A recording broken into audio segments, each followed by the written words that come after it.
Dios amado, tú eres fiel, Padre, tú eres maravilloso, mi Dios, y vemos tu fidelidad en cada momento, Señor, en cada instante, Señor, y la vemos reflejada en tu palabra, Señor, que refleja tu fidelidad, Señor, y nos da muestra de quien tú eres en realidad, mi Señor. A eso venimos esta noche, Señor, a aprender de tu palabra para conocerte más, para que podamos aprender lo que tú quieres de nosotros, el camino que tú quieres que nosotros recorramos, mi Dios. Te doy gracias, Señor, por la carta de Santiago que estaremos estudiando en este día, una carta práctica que nos enseña muchas cosas del diario vivir del cristiano, y hoy se tocará un tema muy especial, Señor, que a cada uno de nosotros nos concierne, y te ruego, Padre, que podamos recibir tu palabra con mansedumbre, Señor, en obediencia, que esa palabra, Señor, nos lleve a buscar, Señor, cada día más obedecerte, Señor, buscar más la santidad, Señor, en la cual tú te agradas, Señor. Háblanos, te lo ruego en esta noche, mi Dios. Dispón nuestros corazones para que estemos atentos a lo que tú nos quieres enseñar, mi Dios, y que sea tu nombre glorificado por encima de todas las cosas, Padre. Te lo pido en el nombre de Cristo Jesús. Amén. Muy bien, mis hermanos, vayan ahí buscando en sus Biblias Santiago, capítulo 3, es lo que estaremos estudiando el día de hoy. Ya terminamos el capítulo 2, donde Santiago nos estaba hablando acerca de las obras que son la evidencia de nuestra fe. Creo que nos quedó claro entender que no somos salvos por obras, pero que sin embargo las obras dan evidencia o testimonio de nuestra conversión. Déjenme contarles algo. El día 8 de octubre de 1871 cuenta la historia que en la casa de Patrick y Catherine O'Leary se dejó un farol de aquellos que para la época funcionaban con combustible dentro de un granero. Este farol o lámpara se cayó, según cuentan las historias, por una vaca que estaba dentro del granero, la cual pateó la lámpara, ocasionando lo que se conoce como el Gran Fuego de Chicago. Como resultado se quemaron más de 17,000 edificaciones en aquel entonces y murieron cerca de 300 personas. Este es considerado uno de los más grandes incendios a lo largo de toda la historia. De pronto alguien ya sabía este dato, pero lo traigo a colación. Esto dio paso a la construcción del Chicago que hoy se conoce, y todo inició con un pequeñito fuego que desencadenó esta terrible calamidad. Fue algo terrible, pero más terrible aún es lo que Santiago nos dice respecto a la lengua del ser humano. Pues en el texto que estaremos estudiando el día de hoy, el mismo Santiago compara esta pequeña parte de nuestro cuerpo con un fuego capaz de incendiar un gran bosque. La lengua es muy peligrosa, muy peligrosa. Y es que, hermanos, con nuestra lengua podemos traer palabras de bendición y alegrarle el día a alguien, o podemos arruinar la vida de una persona por completo. Con nuestra lengua podemos adorar y cantar a nuestro Dios como lo acabamos de hacer, pero también podemos insultar a nuestro prójimo que fue hecho a la imagen del Dios que estamos adorando. Con la lengua se pueden proclamar las verdades maravillosas de la palabra, pero también se pueden inventar doctrinas que lleven al error a muchísimas personas. Como alguien dijo alguna vez, la lengua es tan peligrosa que Dios la encerró entre dientes como barrotes para que nos cuidáramos de ella. Y ese es nuestro tema de hoy. De eso nos estará hablando Santiago, de ese miembro tan pequeño de nuestro cuerpo, el cual nadie es capaz de domar. Acompáñeme a Santiago capítulo 3, vamos a estar estudiando hoy desde el verso 1 al 12. Y si usted tiene una Biblia Reina Valera, notará que hay un pequeño subtítulo allí que dice la lengua. Capítulo 3, verso 1. Hermanos míos, no os hagáis maestros muchos de vosotros, sabiendo que recibiremos mayor condenación, porque todos ofendemos muchas veces. Si alguno no ofende en palabra, Este es varón perfecto, capaz también de refrenar todo el cuerpo. He aquí nosotros ponemos freno en la boca de los caballos para que nos obedezcan y dirigimos así todo su cuerpo. Mirad también las naves, aunque tan grandes y llevadas de impetuosos vientos, son gobernadas con un muy pequeño timón por donde el que las gobierna quiere. Así también la lengua es un miembro pequeño, pero se jacta de grandes cosas.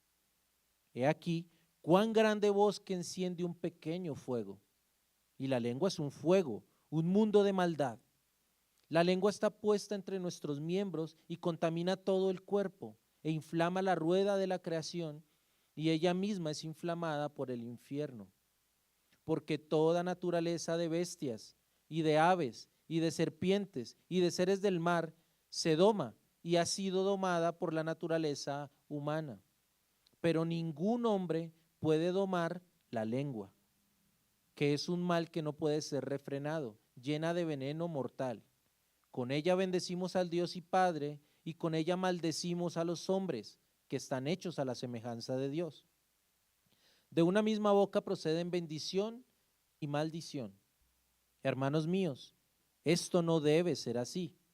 ¿Acaso alguna fuente hecha por una misma abertura agua dulce o amarga? Hermanos míos, ¿puede acaso la higuera producir aceitunas o la vid higos? Así también ninguna fuente puede dar agua salada y dulce. La lengua, peligrosa, ¿verdad? Creo que es de esos textos que son claros, que nos expresan de una manera clara lo que quiere decir el autor.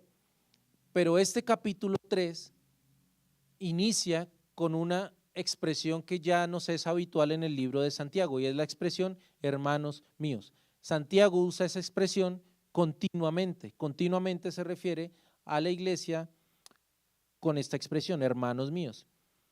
¿Para qué lo hace? Por dos razones principalmente. Usa esa palabra hermanos míos, primero para recordar que está hablando con cristianos. Esta carta es una carta hecha a creyentes, pero también la hace cuando él quiere cambiar de tema. Santiago usa esa expresión, hermanos míos, cuando va a empezar a tocar un tema un tanto diferente a lo que venía ya hablando. Y me llama la atención que en esta porción de su carta, cuando se va a referir al tema de la lengua, el cual ya vimos que es tan peligrosa, que es tan compleja, que causa tanto daño, lo primero que señala Santiago es una recomendación. ¿Qué dice Santiago? No os hagáis maestros muchos de vosotros, sabiendo que recibiremos mayor condenación. Hermanos, la lengua sí que ha traído y trae muchos problemas en el mundo, y por supuesto dentro de la iglesia también. Hermanos murmuran unos contra otros, hay chismes, hay difamaciones, pero curiosamente Santiago no empieza señalando estos problemas. En vez de ello, Santiago inicia recalcando que no se hagan maestros muchos de vosotros. Es decir, está muy mal el chisme, por supuesto, está muy mal la murmuración, por supuesto, y más aún en la iglesia y en todo lugar, pero cuando es la lengua de los maestros de la palabra la que está obrando mal, se va a ver afectada toda la congregación. Por eso lo primero que él señala es cuidado los maestros, cuidado los maestros. Ahora imagina el contexto. Para la época en la que se escribe Santiago, la gran mayoría de las personas vivían en un grado de analfabetismo, muchos no sabían leer, no sabían escribir. Y si llegaba un maestro a enseñarles acerca de la palabra de Dios, de una palabra que ellos no podían ni siquiera muchos de ellos leer, existía una probabilidad muy alta de que los maestros abusaran de su posición y enseñaran mentiras. El contexto era terrible. Eso pasó en el primer siglo, un grado de analfabetismo muy grande. Pasó durante varios siglos más también a manos de la Iglesia Católica, cuando se predicaba y enseñaba, por ejemplo, en latín, mucho tiempo, y yo sé que quizás se ha tocado ese tema los martes en la historia de la iglesia, pero durante mucho tiempo la Iglesia Católica enseñó la Biblia en latín. a un pueblo que ni siquiera entendía esa lengua.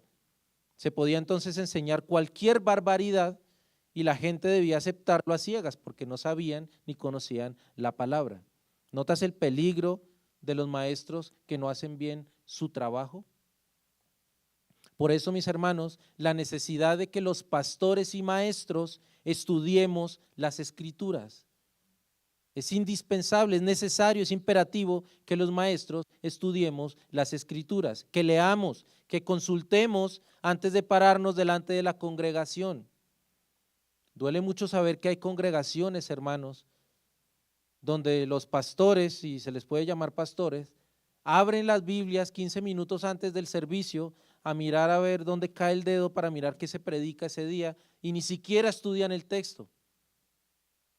Pero ellos dicen que es que son gobernados por el Espíritu, porque la letra mata y el Espíritu vivifica, entonces yo no tengo que andar estudiando, yo me dejo guiar por el Espíritu y como me dejo guiar por el Espíritu, entonces el Espíritu me dice que hoy hable de esto, entonces empiezo a improvisar y la predicación se convierte solo en narración de algunas historias de lo que le ha pasado en su vida y unos cuantos chistecitos que contamos y eso es la predicación. Qué terrible que esto pase con algunos maestros hoy en día en las iglesias, pero yo creo que eso explica mucho la condición de las iglesias en el mundo. Por eso Santiago dice que no se hagan muchos de ustedes maestros, y quiero hacer énfasis en la palabra hagan, no se hagan, porque lamentablemente por el afán y el deseo de ser vistas, muchas personas se hacen a sí mismas maestros. Ellos se hacen maestros, se autoproclaman maestros sin tener un llamado verdadero de parte de Dios. Porque es Dios quien llama a los maestros, es Dios quien llama a los pastores. Yo no me puedo autoproclamar pastor, yo no me puedo autoproclamar maestro porque es Cristo el que convoca. Mire cómo dice Efesios 4, 11 y 12. Y él mismo, Cristo, constituyó a unos apóstoles, a otros profetas y a otros evangelistas, a otros pastores y maestros. ¿Quién lo hizo? Cristo, a fin de perfeccionar a los santos para la obra del ministerio, para la edificación del cuerpo de Cristo. Si lo notamos, es Cristo quien llama, es Cristo quien constituye, es decir, quien llama y nombra a los pastores y maestros. No me puedo llamar a mí mismo, es imposible. Yo no me puedo autoproclamar maestro, yo no me puedo autoproclamar pastor. Es necesario haber sido llamado por Dios. Por eso es que ni siquiera, hermanos, los seminarios bíblicos nombran pastores. Yo puedo ir a un seminario, yo puedo estudiar 10 años teología, puedo estudiar la Biblia, pero eso no me convierte en pastor, porque el seminario no me nombra pastor, me nombra pastor Dios que me llamó al pastorado o Dios que me llamó a ser maestro. Ahora, ese llamado es personal, ¿verdad? Es un llamado personal, es un llamado íntimo que Dios hace con las personas. Y por eso lo difícil de ver a simple vista o conocer quién ha sido convocado por Dios. Es muy difícil. Alguien puede llegar hoy acá y decir, es que yo soy maestro, yo soy pastor. Bueno, no puedo ver más allá de lo que veo en ti. ¿Cómo sé si eres verdaderamente pastor? ¿Cómo sé si eres verdaderamente maestro? Bueno, el Señor nos deja muy fácil el notarlo por allá en Mateo 7:15, cuando dice que por sus frutos los conoceréis. Y yo sé que acostumbramos a decir ese texto en general a toda la iglesia. Oh, tú eres cristiano, ok, por tus frutos te conozco, muéstrame tus frutos, por tus frutos te conoceré. Pero si miramos el contexto inmediato del texto de Mateo 7:15, Jesucristo está hablando de los falsos profetas. Y hablando de los falsos profetas, de los falsos maestros, es que él dice, por sus frutos los van a conocer. Mírenlos, miren cómo viven en su casa, miren cómo se comportan con los demás, miren cómo hablan, miren qué lugares frecuentan y van a identificar si esa persona verdaderamente fue llamada por mí o no. Sencillo. Ahora bien, cuando observamos textos como por ejemplo Primera de Timoteo capítulo 3, donde se nos narran aquellos requisitos para los obispos, cada uno de ellos tiene que ver con el carácter del obispo. con el carácter, es decir, marido de una sola mujer, que no sea pendenciero, que no sea codicioso de ganancias deshonestas, que no sea avaro. Todas esas cosas tienen que ver con el carácter de la persona. Pero hay un solo de ellos, de estos requisitos, que tiene que ver directamente con una calificación especial de la persona llamada a ser pastor, a ser maestro, a ser obispo, y es que tiene que ser apto para enseñar. Para que una persona sea maestro, sea pastor, esa persona tiene que ser apta para enseñar. Y para ser apto para enseñar necesito dos cosas. Primera, ya lo dijimos, haber sido convocado por el Señor. Y la segunda, estudiar. Estudiar. ¿Cómo voy a enseñar si no leo? ¿Cómo voy a enseñar si no estudio? ¿Cómo voy a enseñar si no paso tiempo en contacto con las Escrituras? Hermano, si a usted no le gusta leer, si a usted no le gusta estudiar, hermano, usted no ha sido llamado al pastorado, usted no ha sido llamado a ser maestro. Sencillo. Si de pronto usted tiene aspiraciones, algún día siente el deseo, pero a usted no le gusta estudiar, yo le quiero ahorrar tiempo a usted, Dios no lo ha llamado a ser pastor, usted Dios no lo ha llamado a ser maestro. Porque el que se dedica a enseñar la palabra tiene que pasar tiempo estudiando la palabra. De hecho, las consecuencias de no hacerlo son terribles, y nos las sigue narrando Santiago. Dice, no os hagáis maestros muchos de vosotros, sabiendo, oye, que recibiremos mayor condenación. Para este caso, creo que la mejor traducción de este texto es la Nueva Biblia de las Américas, porque esta traducción dice, recibiremos un juicio más severo. Creo que se acomoda mejor a la intención de Santiago, sabiendo que recibiremos un juicio más severo. Y miremos que Santiago se incluye allí, porque Santiago para ese momento era un pilar dentro de la iglesia primitiva. Y Santiago se incluye diciendo, no os hagáis maestros muchos de vosotros, sabiendo que recibiremos un juicio más severo. Dios va a pesar nuestras palabras. Dios va a mirar qué fue lo que nosotros dijimos, qué fue lo que nosotros enseñamos. Hermanos, por eso debemos subir al altar con temor y temblor, recordando que no hablamos de nuestra parte, sino de parte de Dios y delante de Dios, como dice 2 Corintios 2, 17. No venimos a anunciar un mensaje que nació de nuestro intelecto, de nuestro pensamiento, sino que nació de los labios santos de nuestro Señor. Pero ahora Santiago agrega algo más, diciendo el porqué de no hacernos maestros muchos de nosotros. Verso 2, primera parte del verso 2. Porque todos ofendemos muchas veces. ¿Quiénes? Todos ofendemos muchas veces. No solamente los pastores y maestros, todos. Pero una cosa es ofender a alguien abajo del púlpito, que está mal, y otra desde una posición de autoridad en la enseñanza. Es muy peligroso, hermanos, subirme yo al púlpito con la intención de ofender a la iglesia. Muy peligroso. Es la novia de Cristo. Cristo murió por la iglesia. Yo no me puedo subir al púlpito a ofender a la iglesia. Cuando yo me voy a subir acá, no es para mirar, es que el hermano me hizo tal cosa, voy a predicar hoy de la lengua para recordarle que es bien chismoso, que es bien chismoso. No, yo no puedo hacer eso, terrible, terrible. De hecho, estamos predicando expositivamente los textos y vamos en orden, y casualmente es el tema que hoy estamos tratando. Pero hermanos, yo mismo he sido testigo de ocasiones en las que los pastores se suben al púlpito saliéndose de toda la línea que llevaban de enseñanza para tocar un tema en particular por un inconveniente que tuvieron con uno de los hermanos de la iglesia.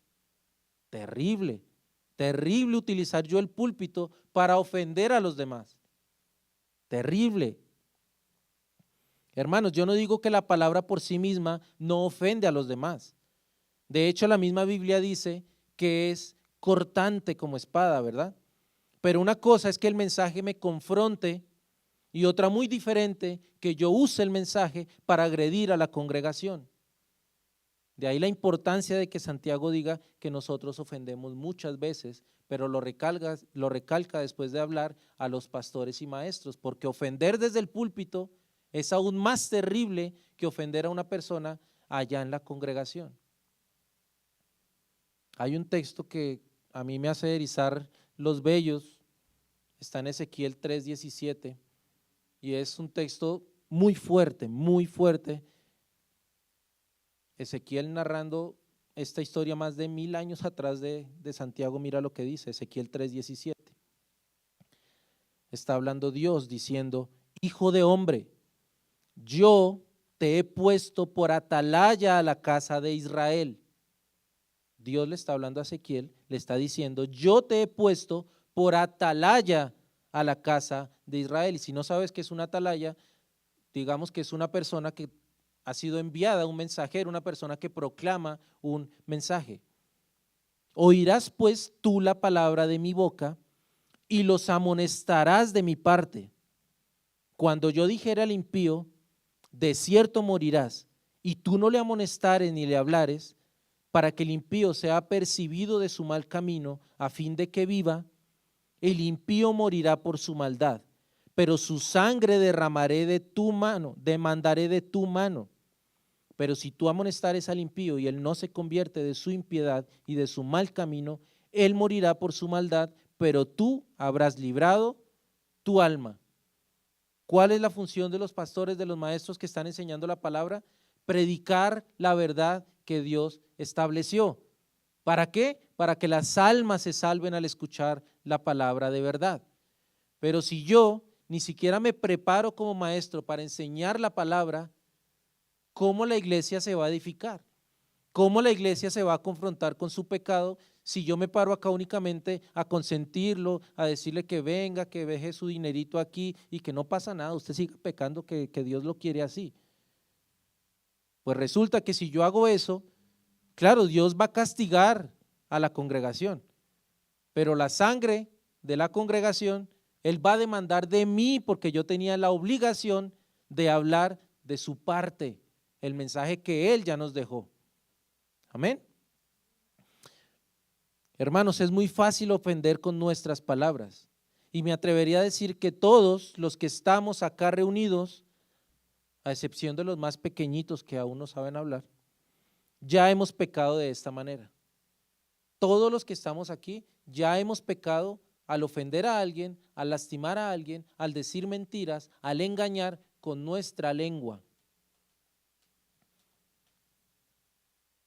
De hecho, y preparando este mensaje, yo pensaba en una persona que trabaja conmigo y él no puede hablar. Él se expresa con algunos sonidos de su boca y señas, pero él no habla. Y pensaría uno, bueno, pues esa persona no habla, ya se salvó de todo el capítulo 3 porque están hablando de la lengua y él no habla.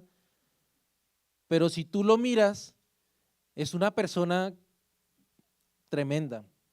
Controla a todos, manda a todos, dirige a todos, es grosero con los demás, sin necesidad de hablar, ofende a los otros con sus señas, con sus gestos. No habla, pero está cayendo en este problema. ¿Por qué? Porque el problema directamente no está solo en la lengua, sino está ¿en dónde?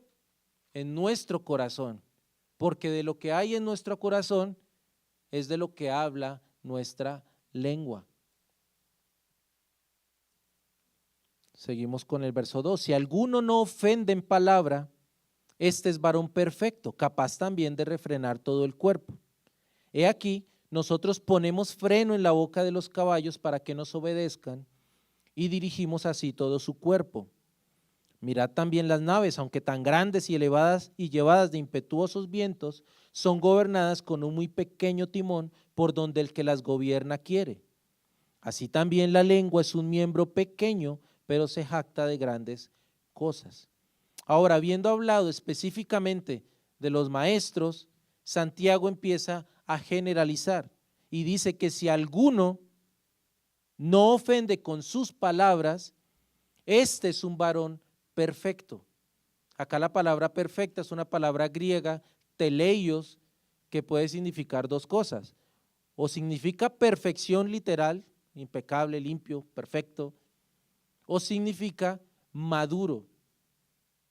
Y creo que lo que está tratando de decir Santiago es que la persona que es capaz de controlar su lengua es una persona madura, es la evidencia de un cristiano maduro.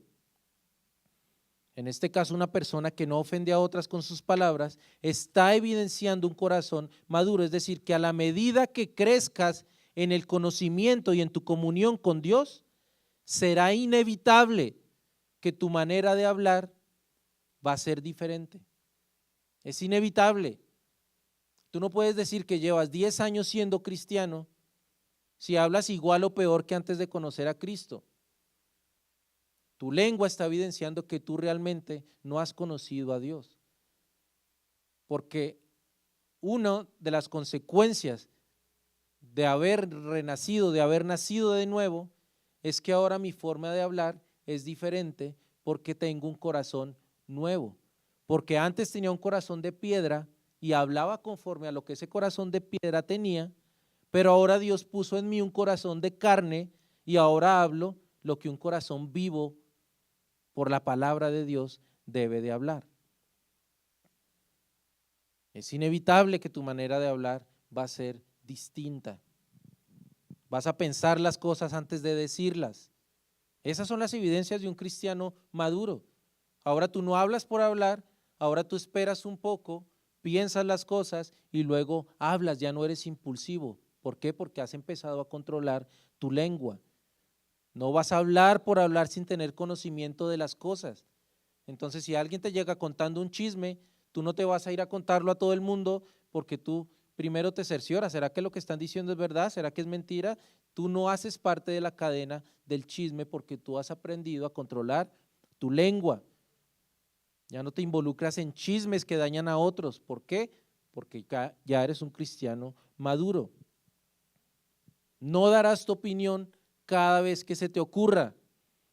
Y quiero hacer énfasis en esto porque tenemos la mala costumbre de dar nuestra opinión sin que nos la pidan. Alguien está hablando de algo, es que me voy a comprar una casa. Oh, hermano, yo opino que ahorita no es tiempo de comprar casa, los intereses están muy altos. No, porque ¿quién te preguntó tu opinión? El cristiano maduro piensa antes de hablar, no da su opinión sin que antes le pidan. Diferente que alguien llegue y te diga, hermano, estoy pasando por esta situación, ¿qué me aconsejas? ¿Qué me dices? Ah, bueno, es diferente. Pero el cristiano es lento, como ya lo había dicho Santiago antes, es lento para hablar, es lento para hablar. ¿Notas la importancia de controlar nuestra lengua? La lengua es un tema vital en el libro de Santiago. Él ha mencionado y va a mencionar la lengua en cada capítulo de su libro. Santiago habla de la lengua en cada capítulo. Capítulo 1, verso 26. Si alguno se cree religioso entre vosotros y no refrena su lengua, sino que engaña su corazón, la religión del tal es vana, la lengua. Capítulo 2, 12. Así hablad, la lengua, y haced como los que habéis de ser juzgados por la ley de la libertad. Capítulo 3, lo estamos viendo hoy. Capítulo 4. Hermanos, no murmuréis, 4:11, no murmuréis los unos de los otros. El que murmura del hermano y juzga a su hermano, murmura de la ley y juzga la ley. Capítulo 5, hermanos, no os quejéis unos contra otros para que no seáis condenados. He aquí el juez está delante de la puerta. Santiago habla de la lengua en toda su carta. Es un tema importantísimo. Lo que pasa es que acá en el capítulo 3, en estos 12 versículos, se está concentrando hablando específicamente de la lengua, pero es un tema que él va a tratar a lo largo de toda la carta que fue escrita a creyentes. ¿Será que Santiago sabía que nosotros íbamos a tener grandes problemas por culpa de nuestra lengua? Por supuesto que sí. Aunque ahora este es el tema principal del texto, Santiago ha venido hablando todo el tiempo de la lengua y ahora nos dice no solo que es muestra de madurez el controlar la lengua, sino que el que sea capaz de hacerlo puede refrenar todo su cuerpo. Santiago está diciendo, si tú controlas tu lengua, te va a ser más fácil controlar el resto del cuerpo. Y por supuesto que si nos ponemos a pensar, refrenar la lengua con la cual es tan fácil pecar, será más sencillo entonces poder controlar los otros pecados que cometemos con nuestro cuerpo, que quizás todos nosotros lo hacemos a diario. Hermanos, la base del dominio propio está en controlar tu lengua. La base del dominio propio está en controlar tu lengua. Mira, te voy a poner un ejemplo. Piensa en una persona que tiene una adicción, la que se te ocurra, a las drogas, al alcohol, a la pornografía, a tantas cosas que hoy nos vemos expuestos. Piensa en una persona, o si quizás, no lo sé, tú tienes alguna adicción, piensa en esa adicción. Adicción viene de dos palabras del latín, sin, dicción es hablar, expresar, comunicar. Adicción significa sin hablar, no habla, no expresa. Eso es lo que hacen todas las personas que son adictas. Lo último que hacen es comunicar que son adictas. Se reservan eso, lo hacen en secreto. No lo quieren aceptar, se niegan a reconocer su adicción. Pero en el momento que ellos quieren cambiar, que toman la decisión de cambiar, que se esfuerzan por cambiar y hablan y dicen, bueno, yo tengo una adicción, hablan con su lengua, dicen, hey, yo tengo una adicción, van a poder controlar su cuerpo que está en adicción, están reconociendo su problema. Y es solo un ejemplo para mostrarles de que si nosotros estamos pecando en algún ámbito de nuestras vidas, controlar nuestra lengua nos va a ayudar a tener más dominio propio para luego tocar el resto de cosas en las cuales estamos fallando. Ahora Santiago, hablando de esto, usa dos ejemplos que al final tienen la misma intención. Primero nos habla de un animal, de un caballo y cómo se controla, y luego de una nave que para el tiempo era un barco, un navío. En el primer ejemplo dice, he aquí nosotros ponemos freno en la boca de los caballos para que nos obedezcan y así dirigimos todo su cuerpo. ¿Sí lo han notado? Si una persona quiere controlar un caballo, si una persona quiere cabalgar, lo que tiene que hacer es controlar la boca del caballo. Controlando la boca del caballo va a poder controlar todo el animal. Luego dice, mirad también las naves, aunque tan grandes y llevadas de impetuosos vientos, son gobernadas con un timón, con un pequeño timón por donde el que las gobierna quiere.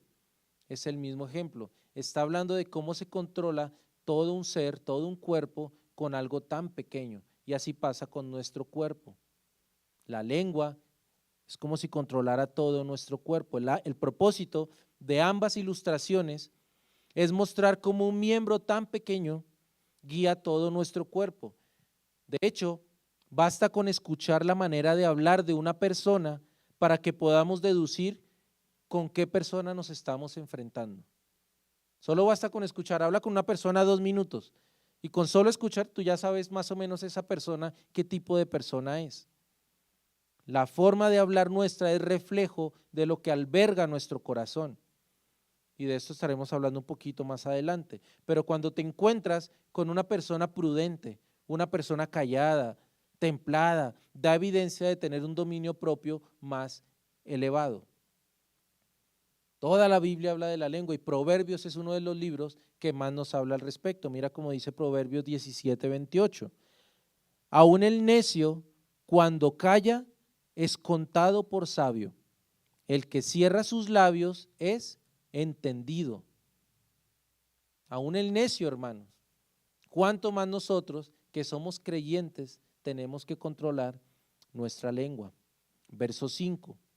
Así también la lengua es un miembro pequeño, pero se jacta de grandes cosas. De grandes cosas. Podemos, como lo mencioné al principio, bendecir a una persona con nuestra lengua, ayudarla, aconsejarla, como podemos hacer cosas terribles, maldiciendo a las personas, tratándolas mal, insultándolas. La lengua se jacta de grandes cosas. Los grandes negocios del mundo se cierran con la lengua. Los grandes éxitos musicales con la lengua. Muchas cosas han pasado a lo largo de la historia con la lengua. Por eso la necesidad de controlar nuestras palabras. El Señor lo dice en Mateo 12, 36 y 37. De toda palabra ociosa que hablen los hombres, de ella darán cuenta en el día del juicio, porque por tus palabras serás justificado y por tus palabras serás condenado. Cuidemos nuestras palabras, cuidemos nuestras palabras. Santiago continúa diciendo, he aquí cuán grande bosque enciende un pequeño fuego, y la lengua es un fuego, un mundo de maldad. La lengua está puesta entre nuestros miembros y contamina todo el cuerpo e inflama la rueda de la creación, y ella misma es inflamada por el infierno. Hermanos, son incontables los casos en los que por el chisme y por la murmuración se han cometido hasta homicidios. No nos alcanzamos a imaginar el alcance que tienen nuestras palabras. No nos alcanzamos a imaginar. De hecho, la ciencia dice que las ondas sonoras no tienen fin. Solo se vuelven imperceptibles al oído de los seres humanos. Es decir, que palabras y sonidos que se emitieron hace siglos atrás son ondas de sonido que están en algún lugar en este momento. Así es lo que sale de nuestros labios. Igual, la palabra dicha ya no tiene vuelta atrás. Cuando tú dices algo, cuando tú insultas a alguien, cada vez que tú hablas, esa palabra ya salió de ti. Ya no la puedes echar para atrás. Ya la sacaste de ti. Sale de lo profundo de nuestro corazón. Viaja por los aires y se planta en otro corazón. Así son las palabras. Hermanos, cuidemos la manera de hablar a nuestros hijos, por ejemplo. Yo no puedo estar insultando a mi hijo, yo no puedo estar diciéndole groserías a mi hijo, palabras negativas a mi hijo, porque todo eso lo va a guardar en su corazón. Tratemos bien a nuestras esposas, tratemos bien a nuestros esposos, no maltratemos con palabras. Muchas veces, muchas personas que han sido maltratadas prefieren y dicen, prefiero ser maltratado físicamente a con las palabras con las que tú me has tratado, porque las palabras hieren nuestros corazones, las palabras hieren el alma. Físicamente atacamos a alguien y se va a curar, pero las palabras hieren los corazones. ¿Cuántas veces, hermano, hermana, no te golpeaste de niño jugando, montando en bicicleta, jugando fútbol, yo qué sé, y hoy ya ni siquiera te acordarás de cuántos golpes te diste? Pero seguro que si tu mamá, tu papá o alguna persona te trató mal de niño, usó palabras fuertes contigo, es el momento en que no se te olvidan y quizás nunca se te vayan a olvidar. Son peligrosas las palabras, son peligrosas, retumban en tu mente por tiempo. Hermanos, no es casualidad que por eso Santiago diga a continuación que la lengua es un fuego, es un mundo de maldad. La lengua está puesta entre nuestros miembros y contamina todo el cuerpo e inflama la rueda de la creación y ella misma es inflamada por el infierno. ¿A qué se refiere con esto Santiago? A que el mismo enemigo, el adversario Satanás, usa como su mejor arma nuestras propias palabras. Es que con ellas podemos sembrar duda, podemos herir a alguien, podemos sugestionar, podemos generar miedo, engañar, podemos inventar, y todas esas cosas no son pensadas por Dios, son usadas por el enemigo para causar mal a nuestro prójimo. Hermano, tú puedes controlar y dejar atrás con ayuda de Dios tus malos hábitos.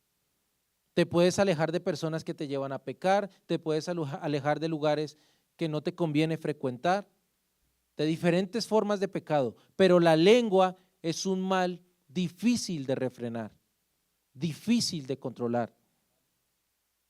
Versos 7 y 8, porque toda naturaleza de bestias y de aves y de serpientes y de seres del mar se doma y ha sido domada por la naturaleza humana, pero ningún hombre puede domar la lengua, que es un mal que no puede ser refrenado, llena de veneno mortal. Los hombres nos ufanamos de que hemos domado leones. Vas a un circo y ves a los leones, el rey de la selva, sometido a la autoridad de sus adiestradores. Se controlan ballenas para que hagan espectáculos, los delfines. El hombre puede domar cualquier animal, pero miren lo difícil que es para ese hombre domar su propia lengua. Hermanos, a lo largo de la carta, si no lo has notado, Santiago ha hecho un paralelo constantemente. Santiago a lo largo de la carta se ha encargado de hacer un paralelo entre lo que es un cristiano de verdad y una persona que realmente no es creyente. Santiago ya nos ha dicho que el cristiano pide con fe, por allá en el capítulo 1, pero que el que duda es semejante a la sola. Él está haciendo un comparativo todo el tiempo. ¿Qué hace un creyente verdadero y qué hace una persona que no cree en Dios? El cristiano verdadero, por ejemplo, ya nos dijo Santiago, resiste la tentación. ¿Qué hace la persona que no es verdaderamente creyente? Cede a la tentación. El cristiano verdadero no es solo oidor de la palabra, es hacedor de la palabra. Pero el cristiano que no es verdaderamente cristiano viene a escuchar nomás, pero no es hacedor de la palabra. Santiago siempre está haciendo una comparación, siempre está haciendo un paralelo. El creyente auténtico no hace acepción de personas, eso lo hace el que no es creyente verdadero. El creyente verdadero da evidencia de su fe por sus obras, pero el impío no tiene obras que demuestren su fe. Un paralelo siempre a lo largo de la carta de Santiago. Y ahora con el tema de la lengua y nuestras palabras pasa lo mismo. Un creyente verdadero poco a poco aprende a refrenar su lengua. Hace que de su boca salgan palabras de bendición y no palabras ociosas. El cristiano ha entendido que su boca es un instrumento de adoración a Dios, mando de juicio y de maldición para los demás. ¿Notas el paralelo? ¿Notas la comparación? Eso es justamente con lo que finaliza el libro de Santiago, verso 9 al 12. Con ella bendecimos al Dios y Padre, y con ella maldecimos a los hombres. En la comparación, con la lengua, el creyente verdadero bendice al Dios y Padre. El que no es verdadero, con ella maldice a los hombres, que están hechos a la semejanza de Dios. De una misma boca proceden bendición y maldición. Hermanos míos, esto no debe ser así. ¿Acaso alguna fuente hecha por una misma abertura agua dulce o agua amarga? Hermanos míos, ¿puede acaso la higuera producir aceitunas o la vid higos? Así también ninguna fuente puede dar agua dulce y salada. Comparación. Todo el tiempo Santiago lo está haciendo. Iglesia, Santiago está siendo muy delicado al decir estas palabras, pero permítame ser un poco más tosco y directo para decirle lo que Santiago acaba de decir. Si tú eres un creyente verdadero, si tú has nacido de nuevo, ya tú no hablas como el mundo habla. Sencillo. Si tú eres un creyente verdadero, tú no hablas como el mundo habla. Tú no te expresas con las palabras que el mundo allá afuera se expresa. Tú no vienes a decir todes y todas y todos y todis porque no tiene sentido, ¿verdad? Tú no hablas con lo que el mundo te está imponiendo a hablar. Tú hablas como un creyente verdadero. Tú hablas como un hijo de Dios. Atrás quedaron las groserías, atrás quedaron las griterías, los insultos, los chismes. Ahora de la boca de un verdadero creyente, ¿qué sale? La palabra de Dios. Eso es lo que tiene que salir de nuestros labios, la palabra de Dios. Como dice Juan, que ahora la palabra fluye en sí mismo como ríos de agua de vida. ¿Por qué? Porque la palabra está en nuestro corazón. Y si la palabra está en nuestro corazón, nos está inundando de ella, de tal forma que cuando abrimos nuestros labios no tenemos más cosa que decir, sino la palabra de Dios. Consagremos nuestra lengua a Dios.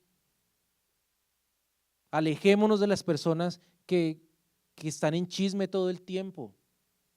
Hace poco en Mateo estábamos viendo eso, que si algo nos es ocasión de pecar, lo cortemos de nosotros para no pecar contra Dios, ¿verdad? Y así tenemos que hacer con nuestra lengua. Y no estoy diciendo que se corte la lengua, hermano, hermana. Lo que estoy diciendo es que trate de alejarse de las personas con las que frecuentemente usted al hablar suele pecar más. Aléjese de los lugares que cuando usted los frecuenta, usted utiliza un lenguaje que no es correcto. Consagre su lengua a Dios. Decida que cuando usted vaya a hablar de su boca salgan palabras de bendición. Eso va a notar la diferencia entre usted y las personas del mundo, que ahora lo que usted habla es palabra de Dios. Ya de su boca no salen aguas amargas, como dice Santiago, que dañan a los demás. Ahora fluyen palabras de ánimo, de aliento, de corrección, de amor. Así habla un cristiano. Hace unos días lo mencioné, pero déjeme lo vuelvo a mencionar. Cuando Pedro, momentos antes de la crucifixión del Señor, estaba negando a Cristo, la gente notó que él había estado con Cristo por su forma de hablar. La gente no dijo, oh, tú eres de los discípulos de Cristo porque te vistes como Cristo. La gente no dijo, ah, tú eres de los discípulos de Cristo porque caminas como Cristo. La gente dijo, tú eres de los discípulos de Cristo porque hablas como Cristo habla. Y así tenemos que hablar nosotros, hablar como Cristo habla. Y eso se va a hacer evidente en todos nuestros círculos. La gente en tu trabajo va a notar que tú eres una persona diferente porque cuando empiezan a contar chistes verdes, tú te corres para un lado y te alejas de allí. La gente en tu trabajo, en tu lugar de donde vivas, en tu círculo, va a notar que tú eres creyente porque tú nunca estás diciendo groserías. Porque cuando están empezando a decir chismes, tú te giras y te apartas y te vas para otro lugar y no participas de eso.